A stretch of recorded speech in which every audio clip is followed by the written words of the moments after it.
I'm going to run through all the knives that I've used over the last decade of guiding up in the mountains and all the different uses around hunting. Every time I talk about knives, this is a hot topic. The comments get ferocious. The knife guys go crazy. I'm just going to talk about all these knives in the context I use them, and my opinion is going to be based on that. There's a lot of guys in the knife community that are super knowledgeable, so I suggest you go out and listen to them too and get their opinions. But on the other side of things, a lot of them, I think, just spend a lot of time in their basement sharpening knives and maybe playing with their dinghy too much. All of these I actually use in the field, and I'll explain why I like particular ones better than other ones for those applications. The first knives I'm going to talk about are my everyday carry knives. So what I wear typically now is just this little knife right here, the little Walmart special. I don't even know the name of it. It's a Camillus titanium, just a small little knife. I think these are about $15,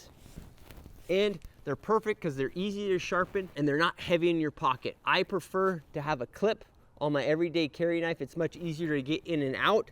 I'll show you some other options here I've used in the past, but a nice lightweight knife for that, where it's not putting a bunch of weight on your pockets. All you need, something easy to sharpen. So that's what I use right now, a $15 knife. This is a similar style of knife, I guess you'd say, but it's a Benchmade knife, and I'll stick the model number in the description. I wore this knife for years, and this was actually given to me as a tip from a hunter, and you can actually see stuck my name on it, which is pretty cool. I really like this knife. It's much heavier than the clip knife I just showed you, and I think it's probably about 20 times as expensive too. So Benchmade makes knives, nice knives, but they are pricey. All right, so the reason I don't continue to wear this as my clip knife in my pocket every day is it's much heavier than the clip knife I just showed you. It's also harder to sharpen because it's a higher quality knife. The other thing is I actually prefer a shorter blade for just carrying around, and I don't like a serration on the knife that I carry in my pocket. It's harder to sharpen, and I just don't use it that much. I'd rather just have a normal bevel through the rest of the blade and have it really sharp. With a really sharp knife,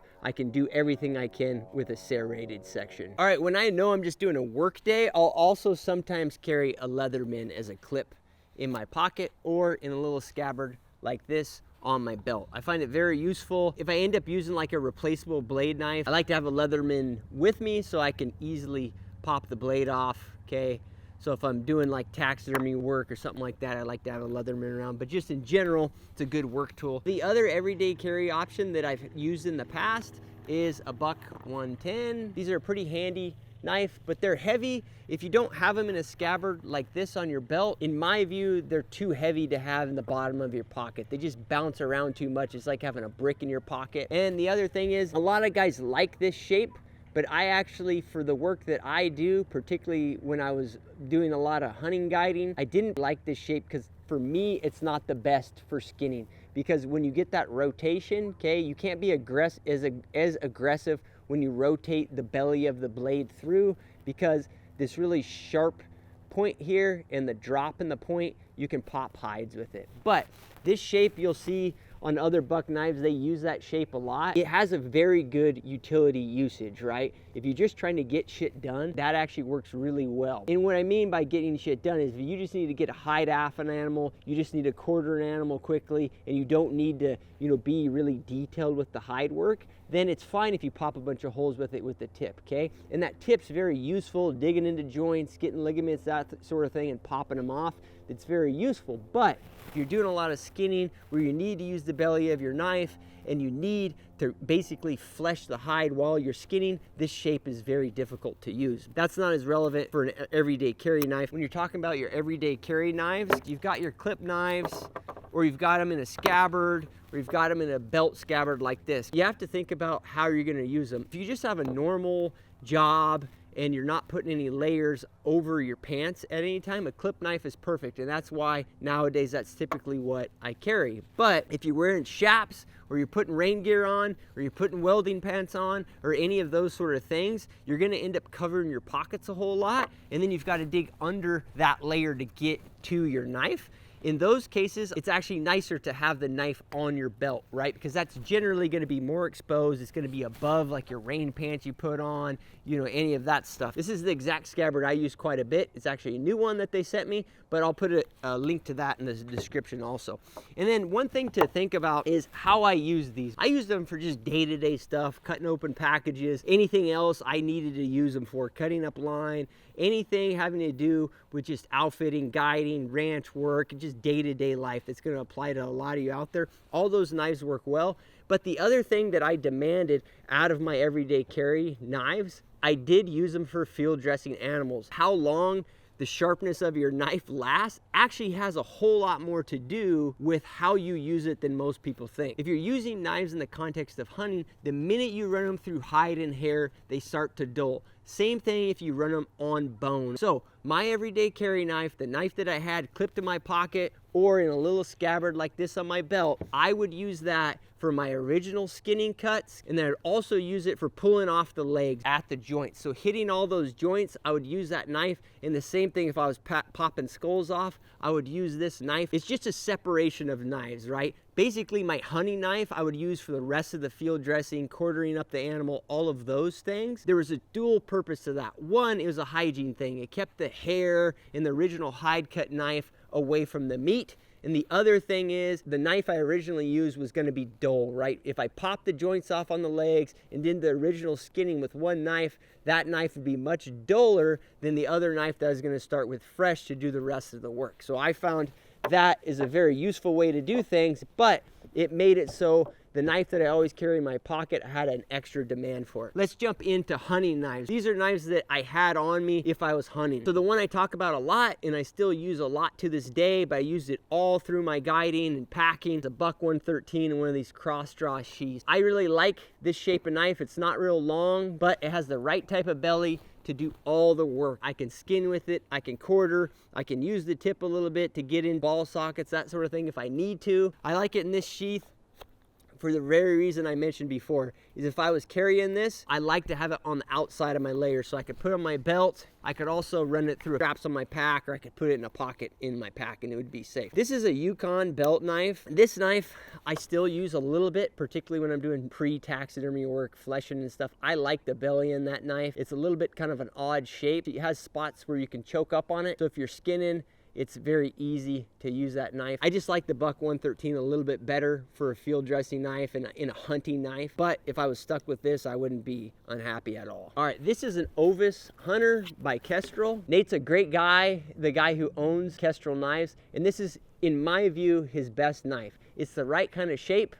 It's a little bit long for what I like, but this will work for you for sure. It's a little more expensive knife. It'll hold the edge a little bit longer, but what comes with that, if you're trying to hone it up in the field, you've got to pay attention a little bit and make sure you don't get this knife dull before you're trying to resharpen it, or you're going to have a hell of a time getting it resharpened in the field. Now I'm going to jump into some knives that I've used over the years, but I don't particularly like. They're not my favorite, and I'll show you why they're not ideal for me, but you may find that they are ideal for you. All right, so this is a Rat 3 knife, and it's in a cross draw. This has a nice profile to it that's also very similar to my Buck 113. The only reason I don't like this knife compared to the Buck 113 is, like I said with my everyday carry knives, I don't like the serration. In my view, as long as you keep your knives sharp and you're on top of that all the time, you don't need serrations. This one is kind of funny to me. I like Moras, but I don't like them for the reason a lot of people out there like them. And on the channel, guys, I have a short video where I just go over a concept of sharpening, and that concept is creating a burr. And I used a Mora. Now, it was fairly controversial, and I got a bunch of comments from Mora lovers on it.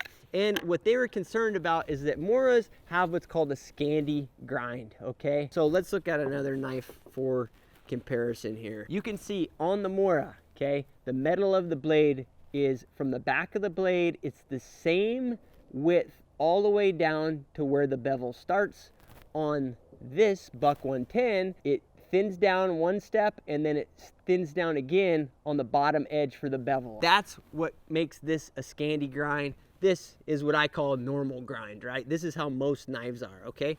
The claim to fame with a Mora or a Scandi grind is that they're easier to sharpen. My opinion on this is it depends. Sometimes they're easier to sharpen, sometimes they're not.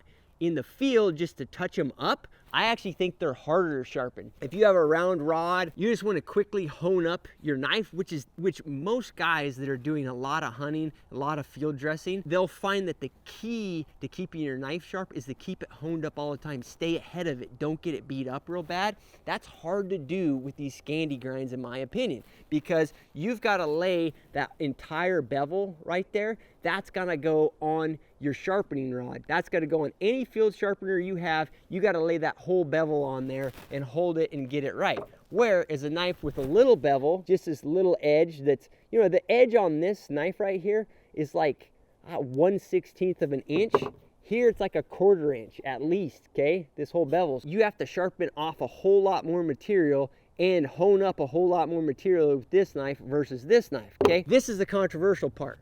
I like Moras because they're cheap. You can get them on Amazon for 15, 20 bucks. You can get them in 2 days. They're a pretty soft metal and they got a good grip. So that's all great. And they also come with a plastic scabbard, which is nice and hygienic. And there's scabbards on certain models. You can stack them, which is cool. So you can actually have 2 knives stacked up in your scabbards. And that's nice. You can pop one out, pop the other one out, and you can clean these. Lots of utility. What I do with them, and this is going to make you guys cry out there that are Mora lovers, and I do it in that short, is I put my own bevel on them. Basically, I take a file and I create an extra bevel in there, like a micro bevel, I guess most guys are going to call it, and I create my own angle in there and sharpen the knife that way.